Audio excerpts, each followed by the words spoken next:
All right, it's July the 4th, 2016. I hear fireworks going off outside. Everybody's popping fireworks. I'm in the house exposing evildoer Joseph Bottini. How about that, Joseph Bottini? I consider exposing you more than having a good time being outside popping fireworks.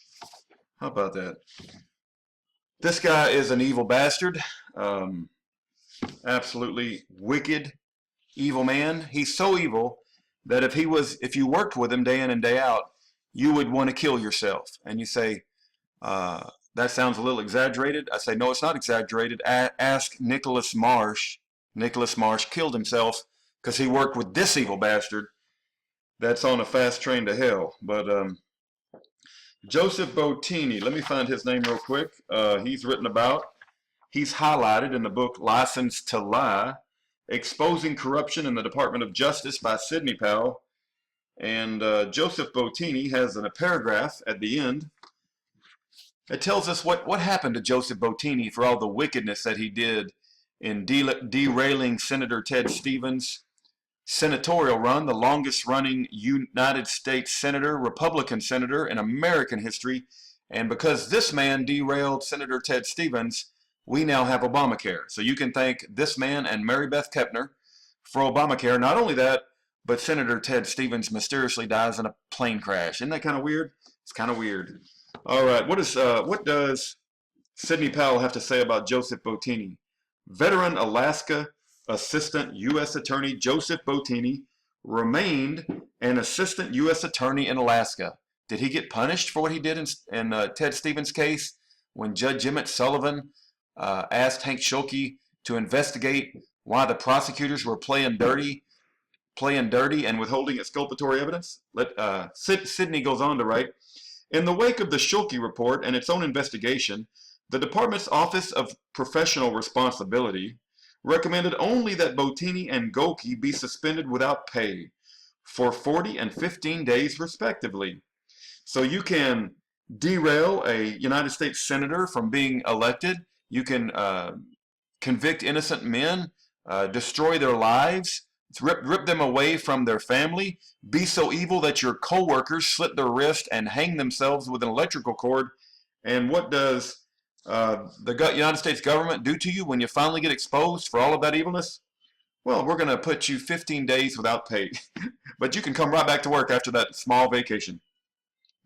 Those suspensions were overturned. Oh, wait a minute. Let me back up.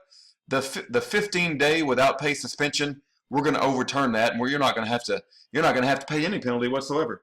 The suspension were overturned by administrative law judge on April the 8th, 2013. The department ultimately appealed the ruling, and it is still pending. I think I even saw a little message where they interviewed Bottini, and he said he was sorry for his role in withholding exculpatory evidence and playing dirty and ruining the lives of innocent men.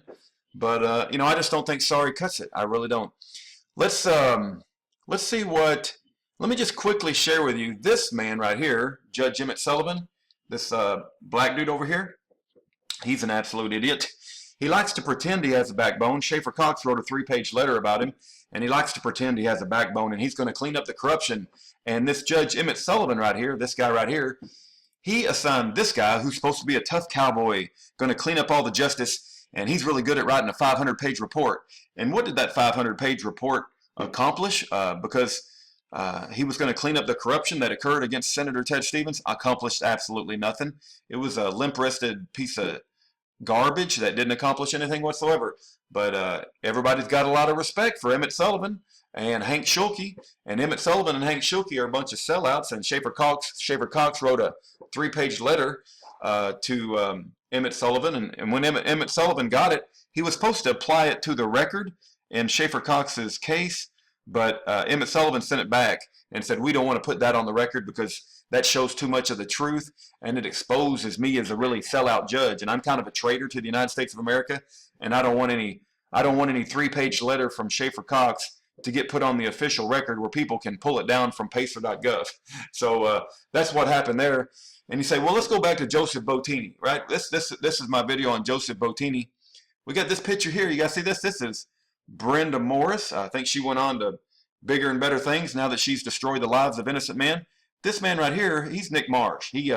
He couldn't deal with the wickedness that he was surrounded by. He thought he got into law enforcement and prosecution because he was going to prosecute the bad guys, and he's going to clean up the corruption in America. But he didn't realize that Eric Holder and Loretta Lynch had a different assignment for him. They wanted Nick Marsh to go after senators that were voting against Obamacare, and they wanted him to go after Schaeffer Cox. So he just decided to kill himself. And of course, you got Joseph Bottini behind Nick Marsh, and I'm sure he's just a reeks of an evil smell. I'm sure he reeks of probably sulfur because he probably goes down to visit Beelzebub every now and then. But anyway, what does Schaeffer Cox have to say about Bottini? It said, if you read 50 reasons to exonerate Schaeffer Cox, this is reason number 32, okay? You'll go on to read that there's a very, very dirty play by Schuelke. So what does Schuelke do? He mutes the audio. He mutes the audio for the 20 or 30 seconds. Olson is out of the vehicle, but he doesn't stop there. Like the redacted that he is, Schuelke plays the video for the jury as if the audio is an impermissible intercept, but the video isn't. Then at the moment Cox hands a pair of gloves to Barney, Schuelke pauses the silent video, zooms in on the gloves, and then goes into a big Sherlock Holmes spiel about how Cox giving Barney gloves shows knowledge that the items are illegal, and therefore it doesn't matter that Olson had previously claimed that the items he wanted to sell were being legally offered to Fulton, who was a Class 3 dealer. Schuelke rolled back in his chair with a glow of a Luciferian self-delight at his cunning deceit. Now this next sentence is very important. Bottini reached over the bar and patted him on the shoulder. Schuelke was a good little devil. He's doing his little part in convicting an innocent man. They had just put drop weapons on Schaeffer and Coleman Barney, and they were about to kill him. But they couldn't kill him because somebody stumbled on the scene. I think God probably had something to do with that. And but Schuelke is convicting. He's being a corrupt federal prosecutor, withholding evidence, and he's being very dirty with the evidence in this case. But Bottini's sitting right behind him to encourage Schuelke on. Bottini reached over the bar and patted Schuelke on the shoulder. You guys need to know that. You guys also need to know that Bottini was involved in Schaeffer Cox's case directly, not just patting Schuelke on the back, but this right here shows Schuelke right there and Joseph Bottini both together on a pacer.gov PDF file. And who are the defendants, the plaintiffs? You got Francis Schaeffer Cox, Coleman Barney, and Lonnie Vernon. Of course, the Mormon Coleman Barney's out of prison. Well, that's good. I don't think he should have gone to prison in the first place, but it's kind of interesting how the Mormons always get off. But Schaeffer Cox still stuck in prison.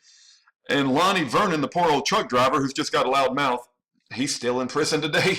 But Joseph Bottini's got his job, and he's pulling in the paycheck, and he's probably eating sacrificed babies, and who knows what else Luciferian corrupt federal prosecutors do in their spare time. Let's move on. You got this one right here. This is an article, and I will put all of these links right here. These are all of the links that I'll show you tonight. I'll put all of these links in the description bar so you can go read all of this stuff for yourself. Outrage. Federal prosecutors who railroaded Ted Stevens escape punishment. Wow. Who do you think they're talking about? Well, they're talking about Joseph Bottini and James Goki. They have a modus operandi that when they go after their men, they play dirty and they withhold all of the evidence that would show them innocent. You see how they play? They're called cheaters and they're called liars, and they will have their place in the lake of fire. You bet they will. That's what the Bible says, and the Bible's always right. So then you have a U.S. Observer article, and they talk about Bottini as well. You got Bottini's picture. It talks about how they withheld exculpatory evidence. Bottini was slated to be punished, but his punishment was turned around, and he didn't suffer any punishment for what he did in the Stevens case. And matter of fact, he doubled down, and he continued to do it even more. You know, when you do something bad and you don't get caught, or you realize that they don't even care, and they say go home and take a vacation for 2 weeks when you've destroyed an innocent man's life, well, you're likely to do it more often. That's what happens when you don't hold evildoers accountable. They just continue in their evilness, and they even get more bold. Here's a article from the D.C. Bar, Cautionary Tale, the Ted Stevens Prosecution. Well, I'll just search for the name Bottini, and we'll see if he's mentioned in here. Look at this. The rest of the prosecution team included Nicholas Marsh. Well, he committed suicide because he had to work with people like Joseph Bottini, and Edward P. Sullivan, Washington, D.C. based lawyers, and then there was the Alaska based lawyers, Assistant U.S. Attorney Joseph W. Bottini. Hey, I searched on YouTube for a Joseph W. Bottini YouTube video. There's not any. This is going to be the first one. So that means when anybody types in the name just Joseph W. Bottini in YouTube, hopefully they'll bring up my video. I hope that's the case. Look at this. We're going to, what are we going to? The New York Times. Wow, we're at the New York Times right now. The judge reverses suspensions in the prosecutor Stevens case. We can't have evildoers punished. Matter of fact, I think you should be in prison or flogged to death for ruining an innocent man's life. Several innocent men, not only Ted Stevens, who died in a plane crash. I don't think you'd think Joseph Bottini had anything to do with that plane crash. I just wonder. You know, having his co-workers commit suicide. And now Karen and Lonnie Vernon, both of them, the wife and the husband, are in prison, and because of Bottini. And you got Schaeffer Cox in prison because of Bottini, and you also have Coleman Barney went to prison, and they even tried to go after Coleman Barney's 8-month-old wife. I just recently learned that they tried to indict his wife to get his wife to turn on Coleman Barney, but the Mormons didn't turn on each other. You got to give the Mormons credit for having strong family ties. At least the Mormons do have strong family ties. I'll give them that, even though they don't know, they're absolute idiots about Jesus. I didn't say that. I didn't say that. No.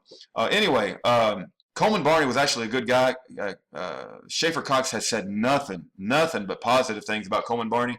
But I just can't stand the Mormon belief system, man. I just can't stand it. Don't get me started. But let's go back to Joseph Bottini, because we're talking about real, serious, hardcore, evil bastards, and that would be Joseph Bottini.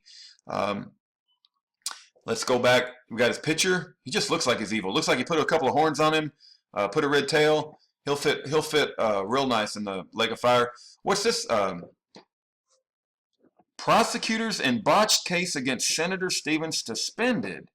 Wow, this article must have not gotten the update that he didn't have to get suspended at all because it got overturned. How about that? Sidney Powell wrote a book, and you got your picture here of the guy who committed suicide, and Bottini standing right behind him, and you got Senator Ted Stevens' mugshot. Of course, he was innocent. He didn't do anything wrong, that didn't stop Bottini from going after him, because Bottini wanted to make a name for himself. Bottini wants to be popular. Bottini wants to be successful. Of course, you got this picture here, those three together. And I think that's just about it, Bottini. The bottom line is, Bottini, let me go back to your picture. Where's your picture? There you are. Bottini, you are an evil, sorry, reprobate bastard from hell. And you're responsible for Senator Ted Stevens being charged, and he lost his re-election. That paved the way for Obamacare. So whenever I have to think about Obamacare, I think about how evil you are. When I think about Senator Ted Stevens dying in a plane crash, I think about you. I think that you probably had something to do with that. When I think about Nick Marsh, who committed suicide, I think about you. When I think about how Schaeffer Cox has not seen his children or his wife and has been tortured in CMU prison, I think about you. When I think about Karen and Lonnie Vernon in prison, absolutely does not deserve to be in prison, I think about you, Bottini. When I think about the time that Coleman Barney spent in prison, even though he's a Mormon, he shouldn't have gone to prison. His wife should not have been indicted. When I think about government tyranny and heavy-handed tactics and cheating and lying and deception and absolutely wicked, evil, corrupt prosecutors in the Department of Justice, the so-called Office of Public Integrity. When I think about people that follow the orders of Loretta Lynch and Eric Holder and do the bidding of the devil, I think about you, Bottini. And all of this following orders, where's it going to get you, Bottini? It's going to get you a first-class ticket in the hottest seat in hell.